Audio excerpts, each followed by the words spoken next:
dicen que tenemos, pero sin Alejandro.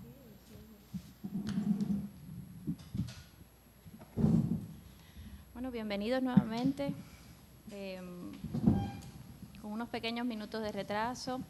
Lamentablemente, uno de nuestros ponentes no ha podido llegar a La Habana, viene de otra provincia de Cuba. En caso de que pudiera, veremos cómo colocarlo en otro momento del programa. Es el profesor Alejandro García, del Archivo Histórico de la ciudad de Cienfuegos. Pero sí tenemos con nosotros a Irina Pacheco y a Disami Jarcia, quien en este panel sobre revolución, poder y archivo nos traen respectivamente las ponencias Archivos de la Memoria de Corte Descolonial, abordaje del cimarronaje en la arqueología histórica del Caribe y Cuba, y Disami a mi derecha, la ponencia 1952-1958, Rebeldía y Revolución en la antigua provincia de Las Villas, una mirada desde la colección documental de los archivos personales de Ernesto Che Guevara. Quiero comentar apenas algunos elementos de estas investigadoras. Irina Pacheco es historiadora y antropóloga, entre muchas otras cosas que ha hecho también, pero quería destacar estas dos. Trabaja en la oficina del historiador de la ciudad, de La Habana, y ahí específicamente colabora con el Colegio San Jerónimo y con la revista Opus Habana. Tiene varios libros, solo les comento dos títulos: La Sociedad Pro Arte Musical, Testimonio de su Tiempo, y el volumen Imaginarios Socioculturales Cubanos. Por su parte, Disami Jarcia es colaboradora del Centro Che Guevara y también profesora de la Facultad de Comunicación de la Universidad de La Habana.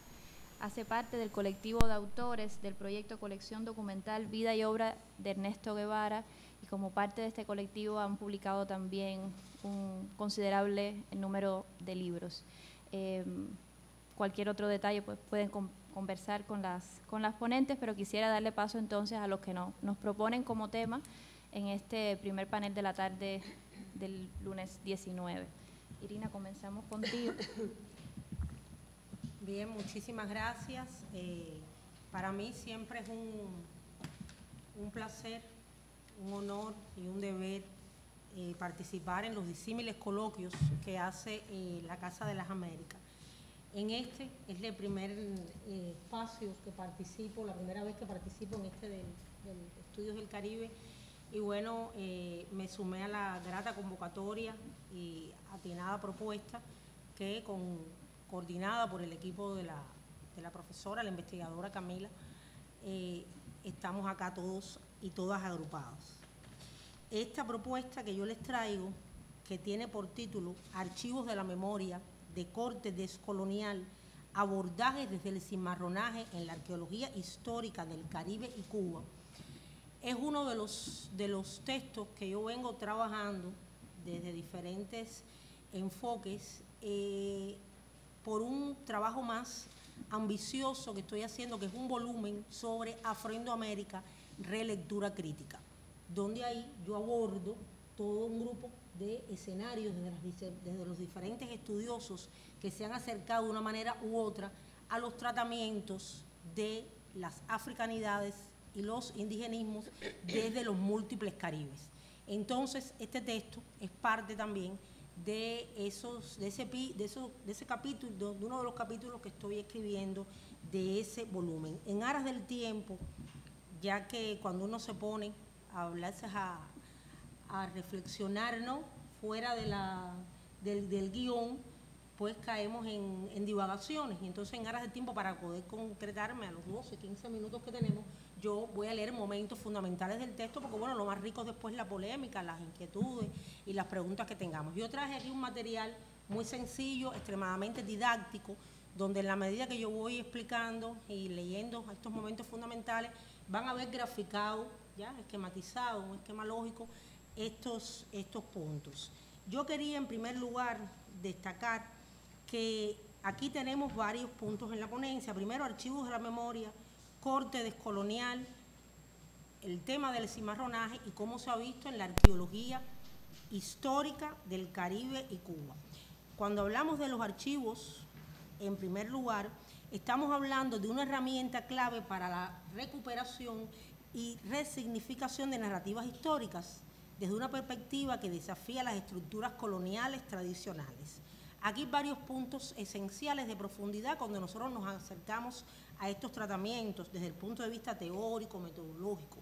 En primer lugar, el desafío que implica hablar de archivos de la memoria descolonial desde la hegemonía documental que ha tenido la tradición, donde por supuesto se han siempre destacado, en este caso, los documentos oficiales, los relatos dominantes, o sea, los archivos de la memoria descolonial buscan rescatar voces silenciadas como las comunidades indígenas, afrodescendientes y un grupo de entes marginados. La construcción de una memoria plural, estos archivos no solo preservan documentos, sino que integran testimonios orales, prácticas culturales, registros alternativos que permiten una visión más amplia y diversa de la historia.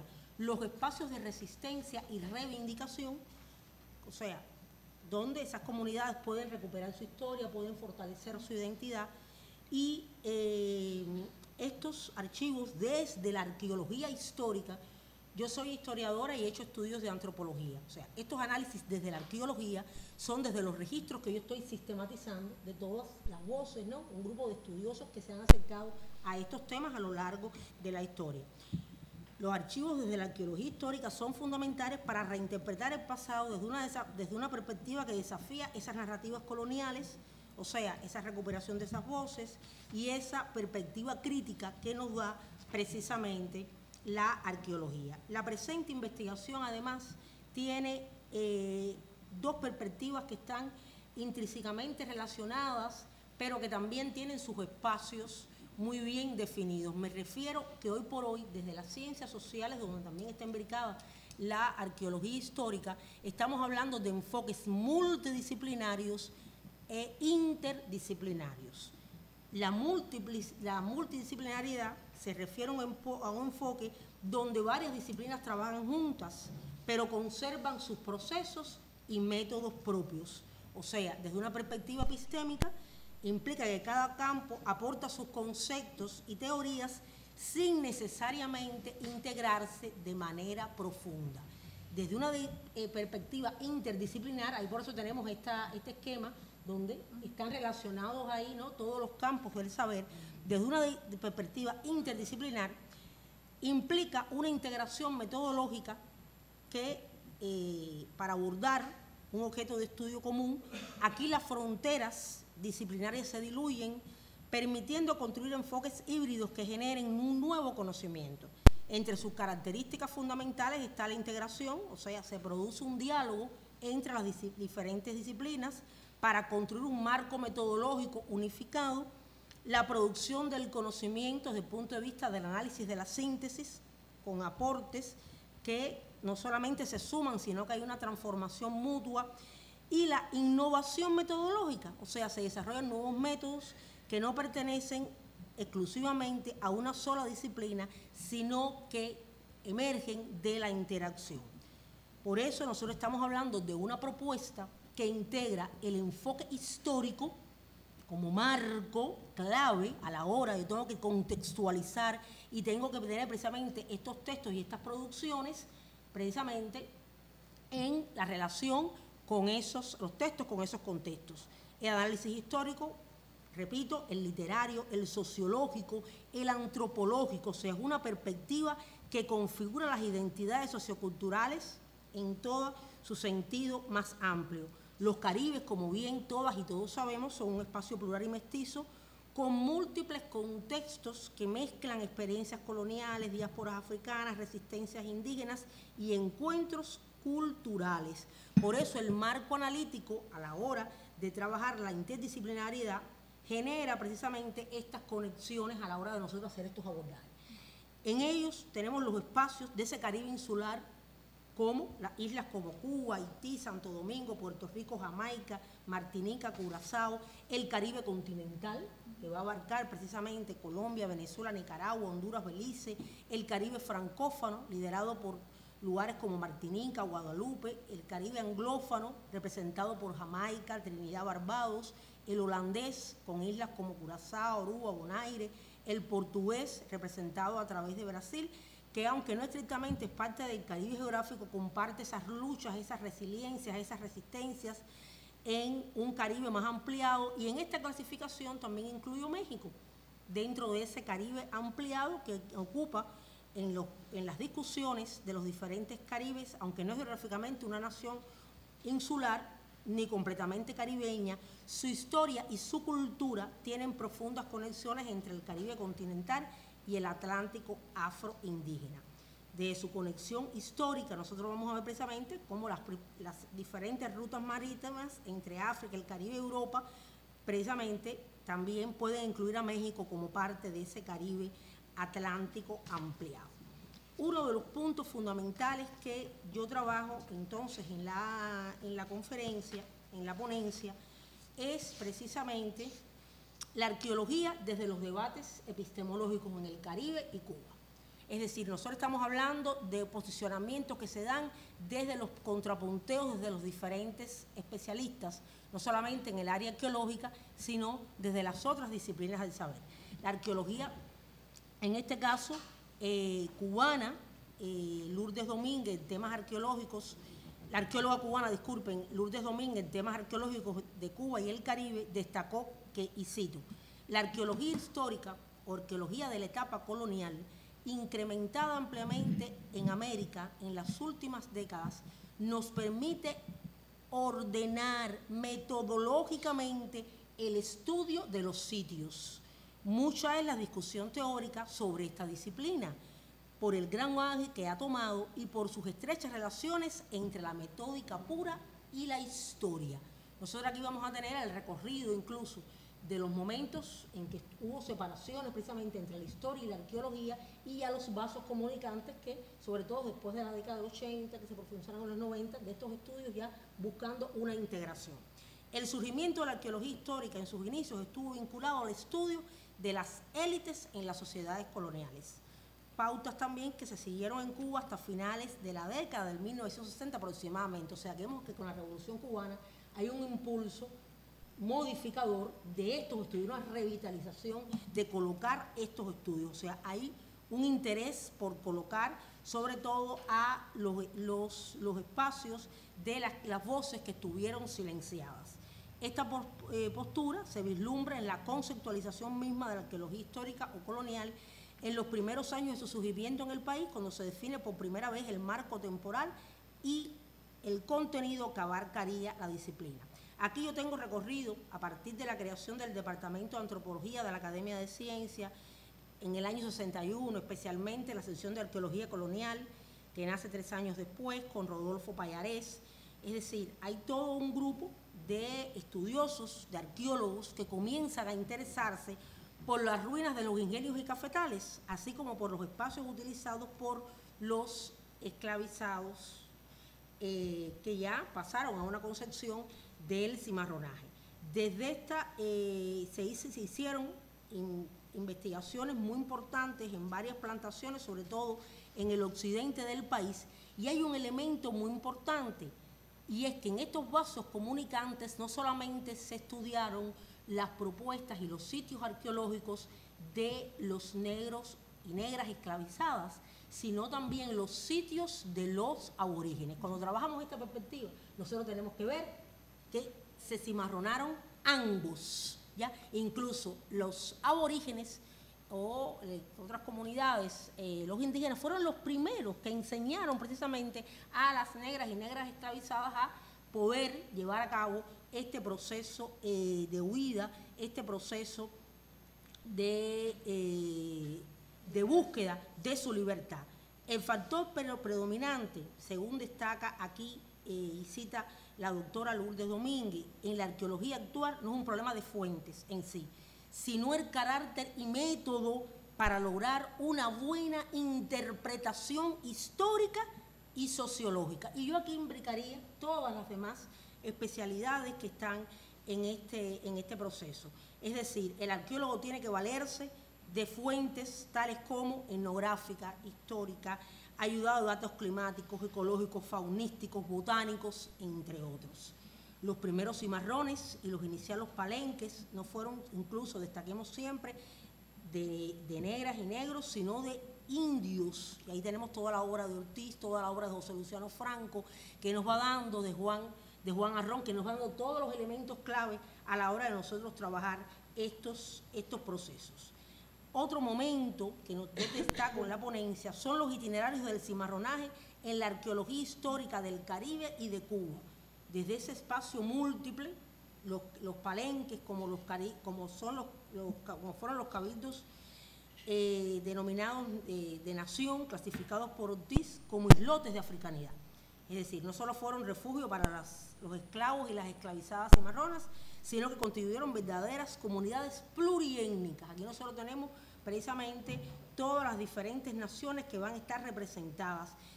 El análisis del cimarronaje marítimo, en aras del tiempo no podemos tampoco ahora destacarlo. La arqueología histórica en la construcción de un relato y las experiencias de la nación. O sea, no solo tienen los lugares de cimarronaje, sino las particularidades que van cambiando en el tiempo. Sobre todo la conceptualización de lo que es una formación nacional de alteridad, que la dan las antropólogas argentinas Claudia Briones y Rita Laura Segato, como una herramienta metodológica de jerarquía, de diferenciación. Es decir, siempre a la hora de que nosotros hacemos este análisis, cómo mirar, con qué lente, en este caso, nosotros vamos a hablar de estos procesos. Y aquí hablamos que una formación nacional de alteridad es también de poder, no solo diversidad de los otros dentro de la nación, sino de desigualdades constituidas en nombre de las diferencias culturales jerarquizadas. Y en este proceso nosotros tenemos que ver entonces las diferencias y las similitudes en cuanto al tratamiento del cimarronaje, o sea, entre los diferentes caribes y la especificidad que tiene Cuba. Si nosotros hablamos de similitudes, nosotros podemos hablar de la resistencia y construcción de identidad. En todos los caribes el proceso de cimarronaje fueron procesos de resistencia, o sea, un proceso de comunidades libres, precisamente, con estructuras propias. Presencia de palenques, de quilombos, ¿ya? Memoria oral y archivos alternativos, diferencias en el tratamiento que se dan según el Caribe. Tenemos en el Caribe francófono, en Haití, Guadalupe, Martinica, por ejemplo. En el caso de Haití, el cimarronaje, como bien conocemos, desembocó desde la Revolución Haitiana. O sea, nosotros no podemos hacer un análisis si no partimos desde esa primera rebelión. En Guadalupe y Martinica, la resistencia cimarrona se combinó con movimientos abolicionistas liderados por intelectuales afrodescendientes. En el Caribe anglófono, por ejemplo, en Jamaica, en Belice, en Barbados, vemos precisamente los acuerdos que lograron con los británicos para mantener su autonomía. En el Caribe portugués, por ejemplo, en Brasil, los quilombos, que fueron comunidades cimarronas que sobrevivieron hasta la actualidad, como está el quilombo de los Palmares, por ejemplo, que es uno de los más emblemáticos. En ese Caribe ampliado entre México, Venezuela y Colombia, tenemos en Veracruz los esclavos africanos que fundaron precisamente Yanga, que es el primer pueblo libre de América en este proceso. En Colombia, los palenques como San Basilio de Palenque, que mantienen su lengua, sus tradiciones. Es decir, hay todo un grupo de elementos, tanto de la diferenciación como de las similitudes. Ahora, en el caso de Cuba, el debate tiene una larga data en esas formaciones de alteridad. Ahí yo tengo situado un grupo de estudiosos desde las reales células, desde el cronista Fernández de Oviedo, desde las revisitaciones que van a hacer por las diferentes etapas del proceso de los estudios, incluso que hicieron para contextualizar en los 60, Gualterio Carbonell, para poder entender el tema del negro en la construcción integral de la sociedad. Manuel Moreno Fraginal, que nos hace un análisis sistemático de la plantación. Por eso, como decía, Joel James Figarola, antropólogo también, fue director muchos años de la Casa del Caribe, uno de los grandes estudiosos de las narrativas caribeñas. El alcance de la cubanía es antes y después de la plantación, porque hay todo un imaginario que se va a crear en todos estos procesos. En el escenario de los 60 tenemos la investigadora Margarita Dalton, que hace todo un análisis no solamente de los depósitos de los cimarrones, sino también de las cimarronas, los estudios de los Luciano Franco, de Jesús Guanche, de Barnet. O sea, son estudios que van a estar dando los diálogos de estos textos, de Gavino de la Rosa Corso, las propuestas arqueológicas de Raxo Fernández, o sea, hay una revelación de sitios muy importantes. Hoy por hoy, uno incluso de los estudiosos de los arqueólogos más representativos joven, en la zona de la cueva del Grillete en Matanza, hizo toda una excavación muy importante donde incluso se dan los elementos de conservación, las evidencias materiales, estudian el clima, los diferentes artefactos. Un libro que se titula Esclavos y cimarrones en Cuba, arqueología histórica en la cueva del Grillete. O sea, que viene a reafirmar todos los análisis que antes había hecho el arqueólogo Gavino de la Rosa Corso. Hay una sistematización de incluso de las plantaciones cafetaleras, de las plantaciones azucareras. Y por último, en la ponencia destaco los alcances y limitaciones actuales de la arqueología en este universo caribeño y cubano. Yo aquí, dentro de los alcances, hablo de la arqueología del paisaje como una de las metodologías y de los enfoques también para nosotros poder construir las líneas, los conceptos que van a ocupar el territorio, sus características, los vínculos entre paisaje natural, entre paisaje cultural, las limitaciones que hay entre los diversos especialistas a la hora de trabajar la arqueología histórica, la presencia del arte rupestre, ¿ya? Y ese arte rupestre que está en debate también, y cómo no existe una intención seria de enfrentar una propuesta acabada del problema, no porque se tema discutir sus verdaderos orígenes, cuestión que muchos intuyen e incluso sugieren, decía Gavino, sino porque se les considera de escaso valor. En este sentido, la arqueología de Cuba está desfasada varias décadas, destacó Gavino, en el reconocimiento de que la historia de Cuba es la historia de sus intricadas transculturaciones. A modo de conclusiones, voy a destacar entonces que en esta propuesta están en primer lugar los contenidos multi e interdisciplinarios a la hora de trabajar los diferentes campos del saber para abarcar estos tópicos. No solamente está trabajado el cimarronaje de plantación y el cimarronaje citadino, el cimarronaje urbano, sino también está trabajado precisamente el cimarronaje marítimo en todos estos estudios. Una de las variables que potencian estos referentes son las claves para la gestión y conservación del patrimonio a través de la puesta en valor de los sitios arqueológicos, y en muchos casos hay una pérdida acumulativa de esa memoria histórica. Por eso, entre las conclusiones, entre los referentes claves podemos decir el cimarronaje como resistencia y creación de identidad, la arqueología como herramienta descolonial, el Caribe como un espacio expandido de resistencia, la importancia de los archivos de la memoria descolonial, dígase todos estos registros históricos, arqueológicos y documentales, y la vigencia del estudio del cimarronaje en el presente, donde la lucha por el reconocimiento de este tema es parte esencial de la historia y la cultura del Caribe, que sigue vigente. En muchas comunidades afrodescendientes de cimarrones aún se enfrentan desafíos en términos de derechos, de identidad y de representación histórica. Yo incluso en la revista Temas, en el año 18, tengo aquí un ensayo donde se resumen muchos de estos referentes desde el campo de la historia. Ahora los traje también desde el campo de los sitios arqueológicos para, bueno, continuar con la investigación. Muchas gracias, Irina. Gracias a ustedes. Muchas gracias, Irina. Damos la palabra entonces a Disamis Arcia, quien ya les presenté. Disamis. Gracias. Bueno, sí, ellos lo ven allá. Sí. Bueno, buenas tardes. Como adelantaba Camila, mi nombre es Disamis Arcia, soy profesora de la Facultad de Comunicación de la Universidad de La Habana y colaboradora del Centro de Estudios Che Guevara, y como parte de esa colaboración durante varios años he sido parte del trabajo de investigación alrededor de la colección documental videoobra de Ernesto Che Guevara, que está inscrita en el Registro Mundial de la Memoria del Mundo. Es una de las pocas colecciones cubanas reconocidas a nivel global por el programa del Registro Mundial de la Memoria del Mundo. Y lo traigo a colación precisamente porque lo que vamos a comentar hoy es un pedacito, una parte, es una de las aristas que están incluidas en esa colección documental. Y es también parte también del trabajo de investigación que ha venido realizando el Centro de Estudios Che Guevara desde su creación en 1983. Entonces, estoy un poquito nerviosa, me cuesta trabajo sintetizar en 15 minutos, pero me voy a dedicar a ello. Entonces, ¿cuál es la idea o cuáles son algunas de las ideas esenciales de los que quería comentarles hoy aquí en este encuentro? Si puedes, pásalo, por favor. El otro, siguiente. Ahí, gracias.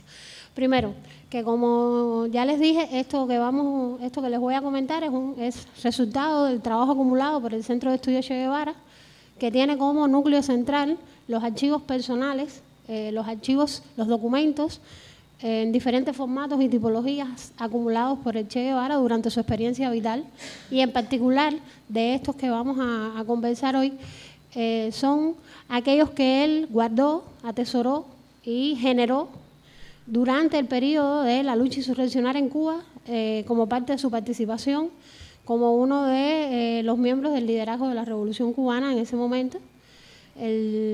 Sobre todo, principalmente, me voy a centrar en aquella documentación que se generó y que él guardó en los meses que transcurren entre octubre y diciembre de 1958 y que se corresponden con el trabajo, la labor que realizó en la antigua provincia de Las Villas, lo que son hoy las provincias de Santi Espíritu, Villa Clara y Cienfuegos, al frente de las fuerzas rebeldes, y que demuestran, de alguna manera, esa es básicamente una de las premisas de esta presentación, cómo con su llegada, junto con la llegada de la columna 2 Antonio Maceo, comandada por Camilo Cienfuegos, el tipo de confrontación, el tipo de contraposición y de creación de un nuevo, o por lo menos de confrontación con las fuerzas reaccionarias, toman un nivel cualitativamente superior y se trasciende la mera confrontación para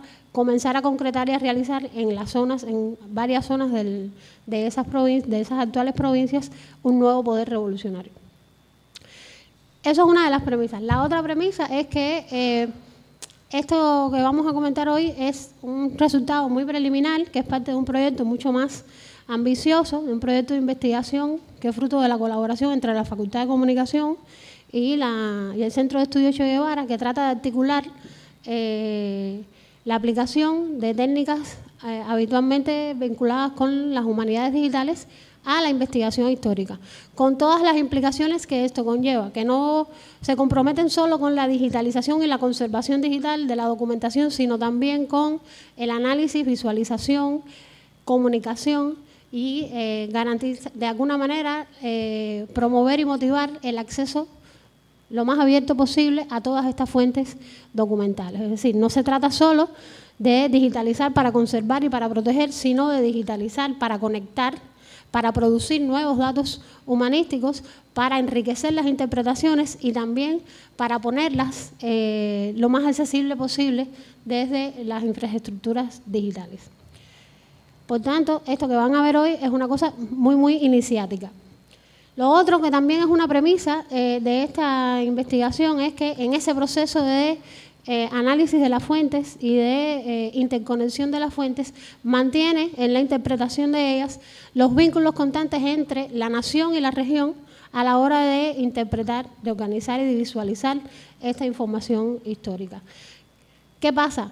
Eso puede parecer una verdad de perogrullo o un elemento evidente, pero muchas veces los acercamientos a este momento de la historia de Cuba o bien parten de sistematizaciones generales o bien parten del interés en figuras específicas, pero es ahora, en estos últimos años, en que se están produciendo sistematizaciones históricas o interpretaciones de la lucha insurreccional en Cuba que parten también de comprender que no se dio de la misma manera en todos los lugares, que no se produjeron los mismos efectos ni se alcanzaron las mismas correlaciones entre las organizaciones revolucionarias y que todo eso también dependía de relaciones y procesos históricos que venían de tiempos anteriores al propio 10 de marzo de 1952.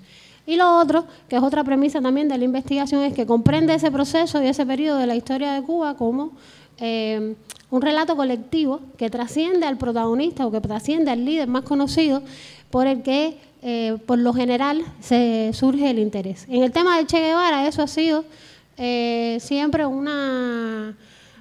siempre ha generado mucho interés su figura, siempre también relacionado con la manera en que él sistematiza o tiene la preocupación desde el principio, desde los primeros años de la Revolución, de sistematizar la experiencia, de darla a conocer, de promover él mismo desde su acción personal este acercamiento al propio proceso de la lucha insurreccional.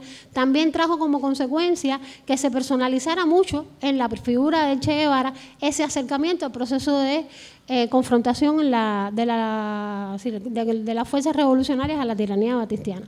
Y una parte del esfuerzo que ha venido realizando el Centro de Estudios Che Guevara es, tomando como partida el relato de Che, enriquecerlo, complejizarlo y ponerlo a dialogar no solo con los relatos de otras regiones del país, no solo con los relatos del desarrollo nacional, sino también con los relatos de los propios actores, de las propias organizaciones que en esa provincia, en la antigua provincia de Las Villas, fueron mediando, fueron incidiendo en la manera en que se fueron desarrollando los acontecimientos y en las decisiones también que él fue tomando desde el punto de vista político, desde el punto de vista militar y desde el punto de vista de la concreción del nuevo poder revolucionario. Pasa ahí, por favor. Entonces, bueno, más o menos para ubicarnos de aquello me estaba refiriendo con el tema de la antigua provincia de Las Villas, que puede parecer, ya le digo, solo un mero interés por el nombre, pero en las aproximaciones posteriores a la historia de esa región ha tenido un peso, ha tenido un impacto a veces negativo porque ha contribuido a la fragmentación de la interpretación del proceso. Sí.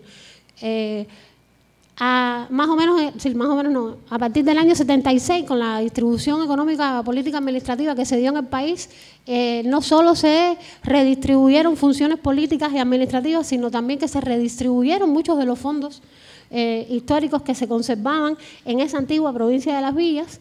Y entonces, a los obstáculos, a los peligros, a las condiciones que de alguna manera amenazaban la conservación de notas, cartas, informes, publicaciones que de alguna forma se daban durante la clandestinidad y que por la misma naturaleza de la guerra atentaban contra la posibilidad de mantenerse y de conservarse. También esta idea de que los espacios institucionales que conservaban esas otras fuentes documentales que podían estar mucho más fortalecidas o mucho más consolidadas, al distribuirse y fragmentarse en esas tres provincias, también contribuyeron a la fragmentación de esa ubicación documental. Y eso provocó, si puedes un momentico, pasa que después regreso ahí para que cuando algún estudioso o algún investigador que quiera realizar una interpretación o quiera construir una interpretación de lo que fue la lucha insurreccional contra Batista en la antigua provincia de Las Villas, tiene primero que indagar en varias colecciones institucionales que de una u otra manera, desde sus funciones y responsabilidades, conservan, a veces a modo de rompecabezas con piezas fragmentadas, partes de correspondencia, partes de informes, partes de publicaciones, partes de, por ejemplo, mapas, croquis, fotografías, que impiden muchas veces poder acceder a una visión totalitaria o total de lo que fue el enfrentamiento. Y te cuesta mucho trabajo entender por qué determinados efectos del levantamiento del 5 de septiembre tuvieron efectos en poblados como Saguá la Grande, o tuvieron efectos en Santa Clara, o tuvieron efectos en Cabaiguán o Caibariel. Ahora mismo nosotros estamos tan acostumbrados a entendernos y verlas como provincias separadas, culturalmente también construidas en su identidad de manera separada, que nos cuesta trabajo entender las relaciones y los vínculos que establecían las distintas organizaciones y sus miembros, que de alguna manera, desde Cienfuegos, desde Santa Clara, desde Caibarién, desde Santi Espíritus, se veían y se sentían parte de una misma región sociocultural. Entonces, ¿qué trabajo realizó el centro frente a estos obstáculos? que a partir de un núcleo de más de 245 documentos que se mantienen en el centro y que más del 80% forma parte de lo conservado por el propio Che, fue complementando esa información con las colecciones, los documentos que fue localizando en las colecciones institucionales del Instituto de Historia de Cuba, del Archivo Provincial de Villa Clara, del Archivo Provincial de Cienfuegos, de la Oficina de Asuntos Históricos del Consejo de Estado y también de la Biblioteca Provincial de Villa Clara. Y articulando todas esas fuentes documentales, si puedes ahí, por favor, pasa ahí, a las que se añadieron aportes de colecciones personales de combatientes, no solo de la Columna 8, no solo del Ejército Rebelde, sino también de organizaciones que existieron y se desarrollaron en la provincia antes del 18 de octubre de 1958, como fueron, por ejemplo, Marta Lugioyo, que fue una combatiente del 26 de julio, pero de la estructura urbana de la ciudad de Santa Clara, como Ornedo Rodríguez, como Armando Choy, que después tuvieron otro tipo de desempeños y que eran miembros, por ejemplo, estos dos últimos, de uno de los grupos guerrilleros que se mantenía en el Escambray a la llegada de la Columna 8. Hoy por hoy, cuando nosotros desde el centro y desde la investigación que estamos trabajando, hablamos de las fuentes documentales o de la colección documental para aproximarnos a lo que fue ese escenario con el que se encuentra el Che Guevara al llegar al Escambray, no solo contamos con los informes, correspondencias, apuntes personales, documentos de normas, regulaciones, radiocomunicaciones que el mismo Che guardó en su mochila, sino también contamos con la correspondencia entre los coordinadores provinciales del Movimiento 26 de Julio, entre los miembros del Directorio Revolucionario, entre miembros del Segundo Frente Nacional del Escambray y varias publicaciones clandestinas que circularon solamente en la región de Las Villas. Que eso también es parte de una deuda de investigación y de sistematización a la que se han dado acercamientos sucesivos a lo largo de los años, pero que todavía no se logra una sistematización íntegra de cuáles fueron a lo largo de todo el país, al menos hasta donde sea posible, todas esas publicaciones clandestinas que circularon en el país. Pasa ahí un momentico. Entonces, ¿sigue? ¿Cuáles son las temáticas más importantes que se abordan y que aparecen en esta colección documental que ahora mismo tenemos como parte del proyecto de investigación? La correspondencia con dirigentes del Movimiento 26 de Julio, entre los que están Fidel Castro, Camilo Cienfuegos, Ramiro Valdés y Raúl Castro.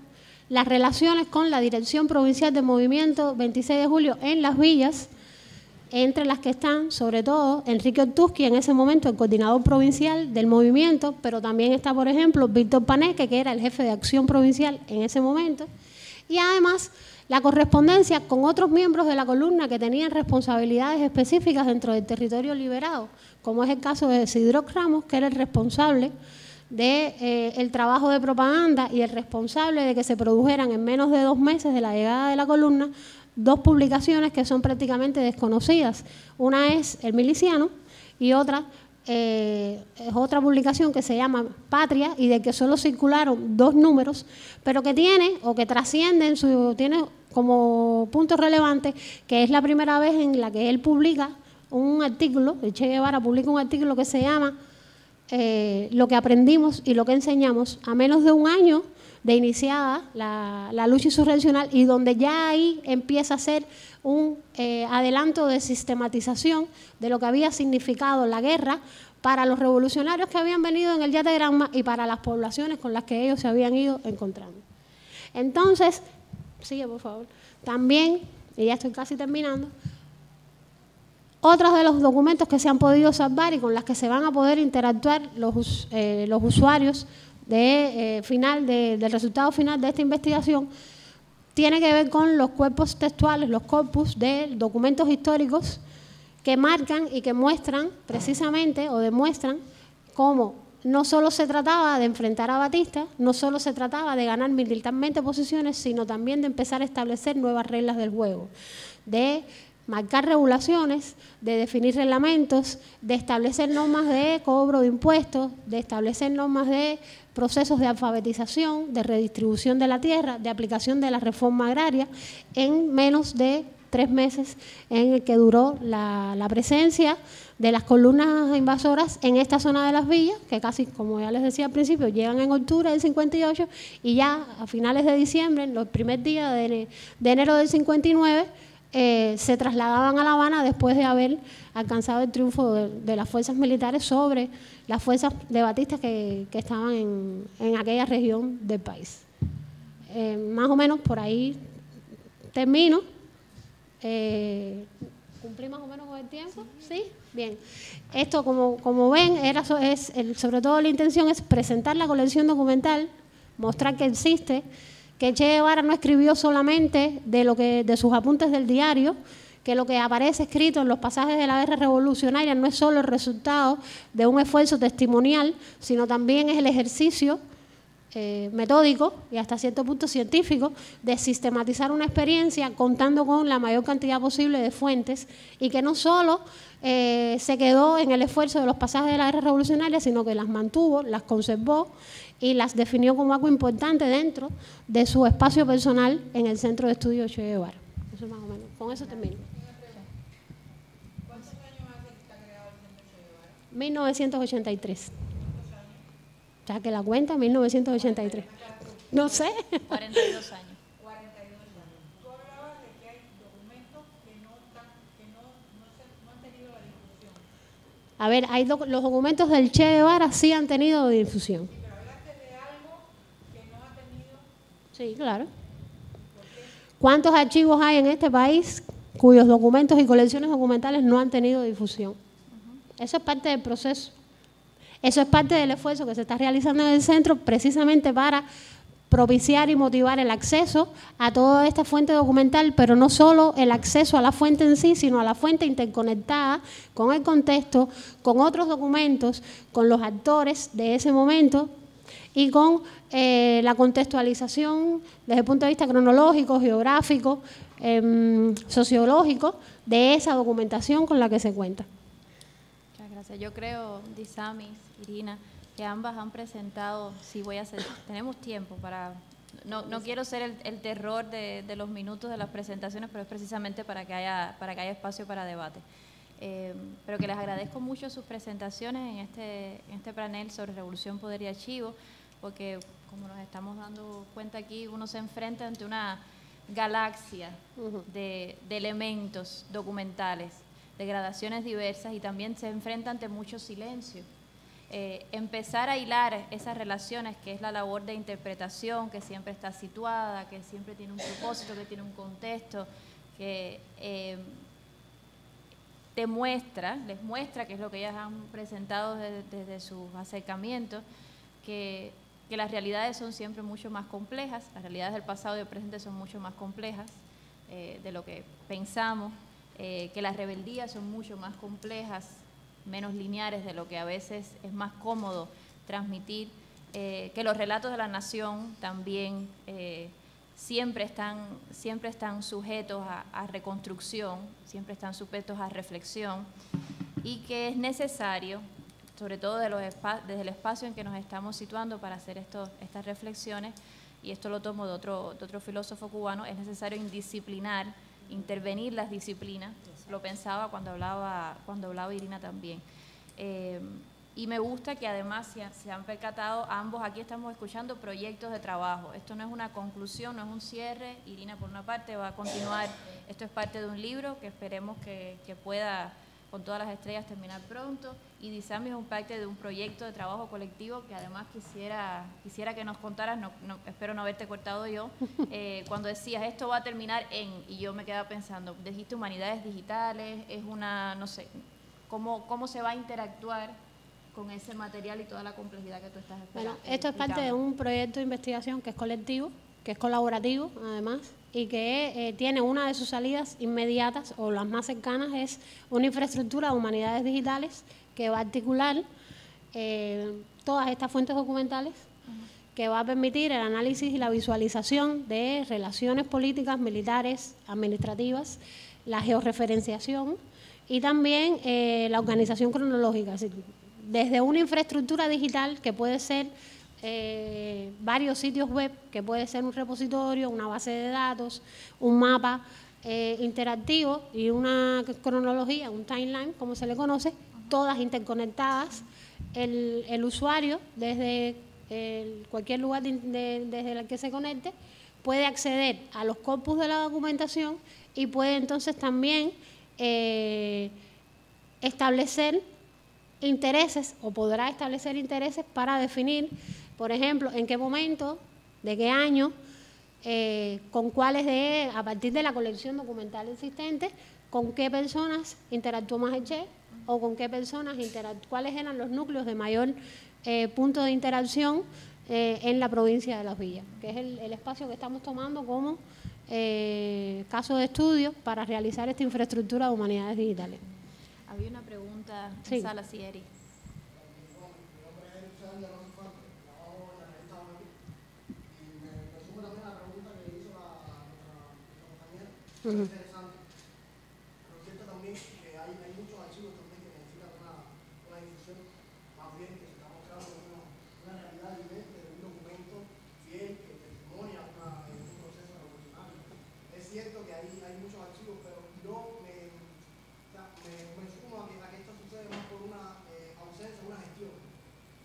Uh-huh. Este tema de toda la producción.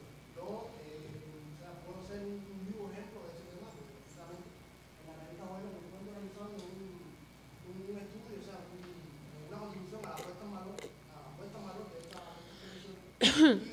Y en mi recorrido, en el caminar, he podido percibir cómo en años anteriores no se había hecho una gestión, precisamente, donde puedan invitar a los procesos de puesta en valor que tienen que ver con una identificación, con una clasificación de los de este tipo de materiales. Y entonces pueda identificar los valores que tienen estos tipos de documentos y entonces pueda difundir. O sea, evidentemente no puede poner al acceso del público lo desconocido. Creo que lo primero que se va a hacer es una gestión de esta colección, y esto ya es un componente fundamental de lo que es la presentación de documentos. A ver, yo no quería tampoco ceder el momento, pero también eso tiene que ver con la manera en que nosotros históricamente hemos definido o hemos concebido las funciones de los archivos, ¿no?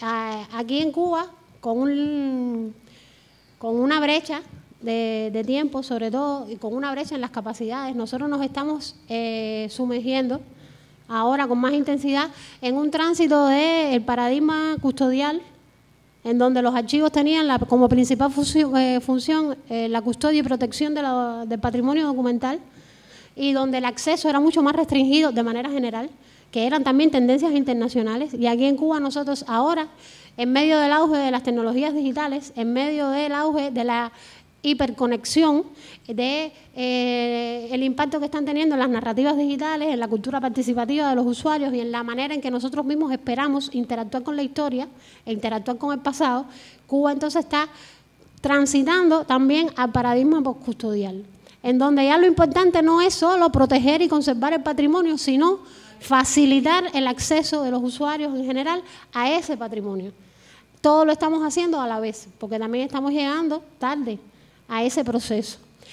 Con el tema de la lucha insurreccional se suman varias cosas, es decir, es más complicado tratar de rescatar la documentación de hace siglos, porque es más difícil la conservación, pero es menos conflictivo porque esta documentación de la lucha insurreccional corresponde a un momento del periodo histórico en Cuba en la que todavía hay generaciones que están vivas, en donde todavía, por ejemplo, hay muchos documentos y colecciones que forman parte de la colección familiar de combatientes, de activistas, de personas que de alguna u otra manera fueron testigos casuales o que fueron protectores casuales de determinadas colecciones y que lo tienen y lo asumen todavía como parte de su patrimonio familiar.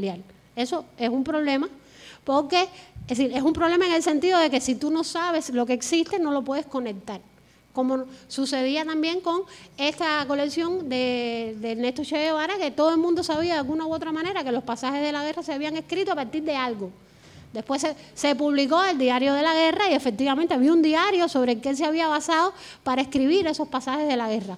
Pero no solo entonces había un diario, había diarios, había correspondencia, había croquis, había informes, había otro tipo de fuentes documentales que él conservó, pero que en sí mismas no eran suficientes para explicar el proceso de ese periodo de la lucha insurreccional. Y por eso el centro lleva años también localizando esas otras fuentes. Porque esa identificación en el archivo del Instituto de Historia de Cuba, el archivo provincial de Villa Clara, el archivo de Cienfuegos, la Oficina de Asuntos Históricos del Consejo de Estado, eso fue un proceso también de la búsqueda del hilo de Ariadna, por utilizar una metáfora. Entonces se confluyen muchos procesos, cambios en los paradigmas, presiones de las mismas perspectivas y de las maneras en que nosotros como usuarios y como sujetos de ese presente que se funda en el pasado, también estamos pidiendo revisitar ese pasado y también la manera en que estamos tratando de acceder a esa fuente documental. Y entonces, en la conjunción de todas esas cosas, es que se centra este proyecto, que lo que busca es precisamente articular colecciones institucionales, visibilizar colecciones personales y conectarlas todas de una manera que sean accesibles. Yo creo que lo expliqué ahora mejor que al principio porque estaba más nerviosa. No, pero... Cuando están los protagonistas vivos, tienen que absorber inmediatamente. Tú me dices que llevan 40 años. Yo no, yo tengo 43 años nada más. Entonces, extender a esa gente que está viva, porque yo ahora no me recuerdo quiénes pasaron. Ahí no están los testimonios. El centro tiene más de 200 testimonios. Lo que pasa es que ahí estamos hablando solamente de la documentación. Estamos hablando del documento, de la evidencia que se genera y se crea en el momento de la lucha insurreccional. Estamos hablando de lo que crean los sujetos en el momento en que lo están viviendo. Los testimonios siempre son construcciones posteriores. Entonces, de esos el centro tiene en la actualidad más de 200 testimonios que se han tomado en momentos distintos del trabajo de investigación del centro, en la década de los 80, en la década de los 90, en los 2000. Yo, como parte de la investigación, hice más de 25 y de esos 25 quedan vivos 5 personas. Pero es la tutora mía de mi investigación. María del Carmen Arias es la tutora de la investigación. Por eso no la incluimos en este primer momento, porque los testimonios tienen otro tratamiento también, desde el punto de vista de cómo se procesa, cómo se clasifica, porque también el testimonio ya no solo el origen, el momento en que se crea, sino también el contexto en el que te lo dice el sujeto. Tenemos testimonios realizados por las mismas personas en momentos históricos diferentes que tienen matices distintos. Entonces, hay que darle también otro tratamiento. Les voy a Discúlpame pedir, ya. No, les voy a pedir con el agradable acompañamiento de un café que sigamos en esta examinación de datos para volvernos a encontrar aquí a las 3:15. Tomamos un receso ahora y a las 3:15 vemos la película y nos queda la semana entera